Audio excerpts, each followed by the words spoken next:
Welcome back to the channel. Today I want to share a little bit of information that I learned that I can't believe I didn't know about until just now in the MPC. So I'm a little ashamed to admit this, that I didn't know about this feature, but is what it is. You know, I'm a relatively advanced user of the MPC, and so it's possible that if you're watching this channel, you might also be an advanced user, and you might not have known about this as well. So let's talk about that. So there's a way of recording both MIDI and audio in the MPC that is way more convenient than the lead-in click. And what I mean by this is, let's say, so we have a plugin right here. Actually, this is the hype plugin. Let's get a different sound. Let's go work. Let's edit this instrument real quick. Let's turn off the, turn off the arpeggiator. So we have this tone going on right here. Now, the traditional way of recording for me anyways would be record, you hear the click.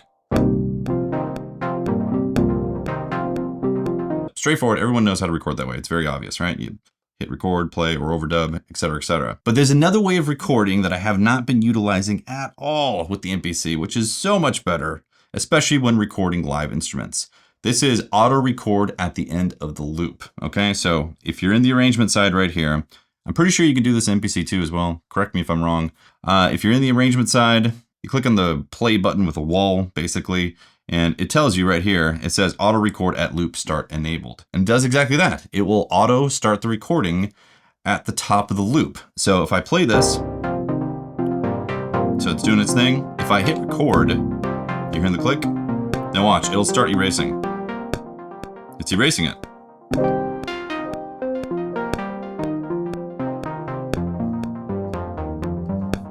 So the reason why this is powerful is because a lot of times people want to actually hear the track before they actually record it. And if you're working in, say, a 4-bar, 8-bar, or 16-bar loop or something like that, then hearing the 4-beat click in to then get into the vibe can be a little disrupting. So this technically solves this problem because whatever loop size you're making, you can always just scroll the start playback to say bar 4 or bar 3. You could hit play, then hit record. So obviously that's working for a plugin, which is MIDI. And of course that would work for drum programs and that type of stuff. But what about audio tracks? I'm gonna delete that track. So we just have an audio track right now. I'm gonna make a new track and I'm gonna make a MIDI. And to my side, I have the Typhone from Dreadbox hooked up, and it is hooked up via USB. So you can see Typhone MIDI right there. I think it's, what is it, channel 5? Oh, I need to monitor. Let's go over to the track real quick. Put monitor in.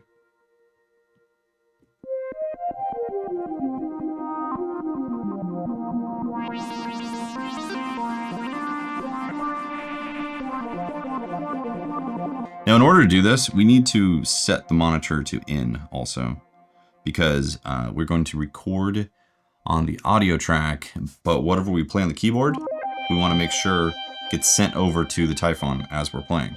So we go over to the audio track, and as you can see, we're getting input, and we're playing as well. Actually, we need a beat real quick. Let me make a quick beat. So I made some quick percussion here, something to keep time with. Now what we can do is play the Typhone while it's monitoring into the audio track. I'm going to record on the 1 essentially while it's looping. So if I go to the arrangement side on the audio track, I have the red play button up against the wall. So it means that it's going to record once it makes a whole loop. Now if I start playing right now, if I go record and start playing, it'll start at the very top obviously because that's what it's intended. But if I start playing, so let's say I'm like working with stuff. So I know I'm gonna have something, so I'm gonna hit record. Now it's not recording yet until it gets to the top.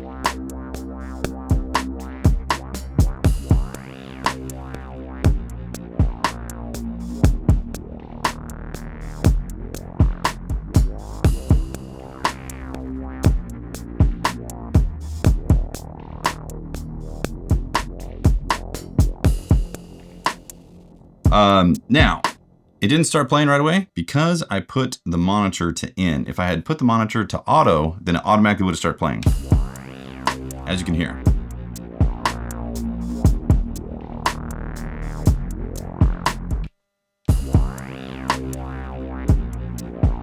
Let's do a quick side chain since we have the capability here. This is the kick. I make sure the kick has Mother Ducker on there.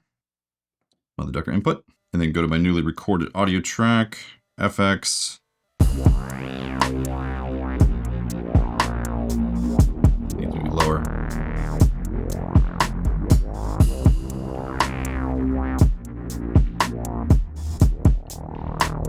Let's actually load up a plugin. Go back to the Jura that we had.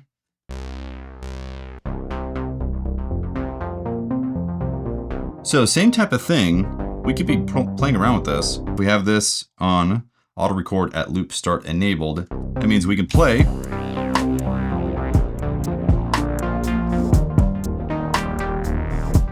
Be like, is this working? If it is, we can hit record, and then when it starts at the top,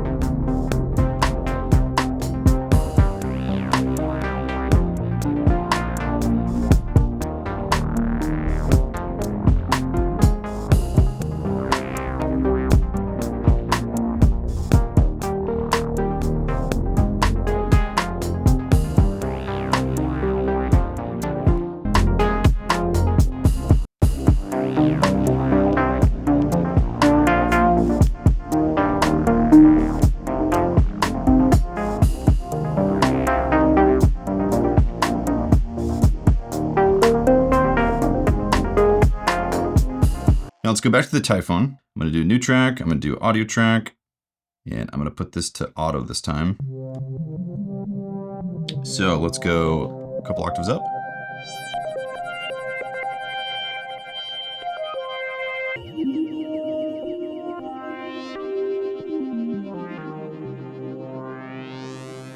So we're going to do some sort of lead thing on top of this. But again, I don't know what.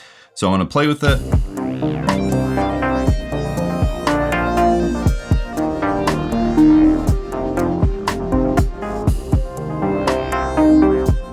Work with this.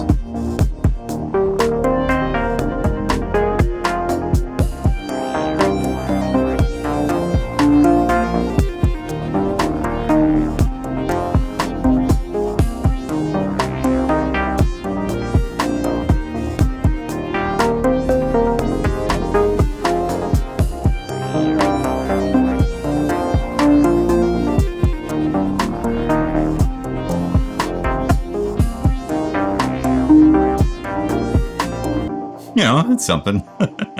Not my best lead or anything like that. But you get the idea, right? Again, I should have known about this and I should have been utilizing it in my workflow in the past, but I haven't. And so I thought maybe some people out there might not know about it and I'd share it. But yeah, you could actually use this potentially as a makeshift multi-channel looper. Currently, the looper in the MPC is pretty limited. You can only go up to 16 bars total, and it's one track. However, it is the only place in the system that I'm aware of right now that you can actually overdub audio on top of a track. So one thing that the actual looper does in the MPC is give you that ability. So if you are going to lay multiple guitar lines on top of one track, you could do that inside this looper. What you can't do with the regular audio tracks is you can't overdub on top of the audio tracks as it is right now in this firmware. So I don't know if that's ever going to change. So maybe the audio tracks in the future could allow you to overdub. Who knows? But as it is right now, if you want to treat the audio tracks as a looper using this type of method, you're not going to be able to get overdub audio tails that you'd normally get from a looper, like the normal looper that comes in this feature set right here. And who knows if this is ever going to get updated. I have no idea, but it's kind of like the only place, like I said, you can actually overdub audio on top of each other and then export that into a sample or whatever you want. Oh, and lastly, I did want to mention there is a reason to stick with the previous method that I have been doing in the past, and that's because if you start with an audio track in the very beginning with the click, you then have the option of changing the bar size to something, say, a couple measures past the end of it for an audio track. And this allows you to get the ring out of the tail. So for instance, this is 8 bars long. If I were to make it, say, 10 or 12 bars, then I could get that long reverb tail out of this instrument. See that? That rings out quite a bit of time right there, at least a measure or two.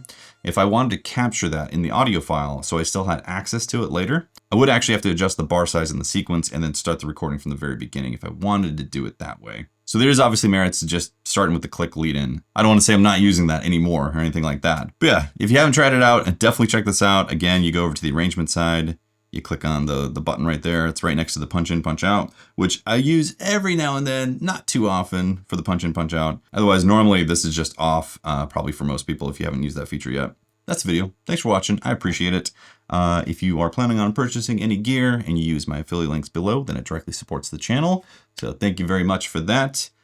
Stay tuned for more content, and thanks for watching. I'll see you next time. Peace.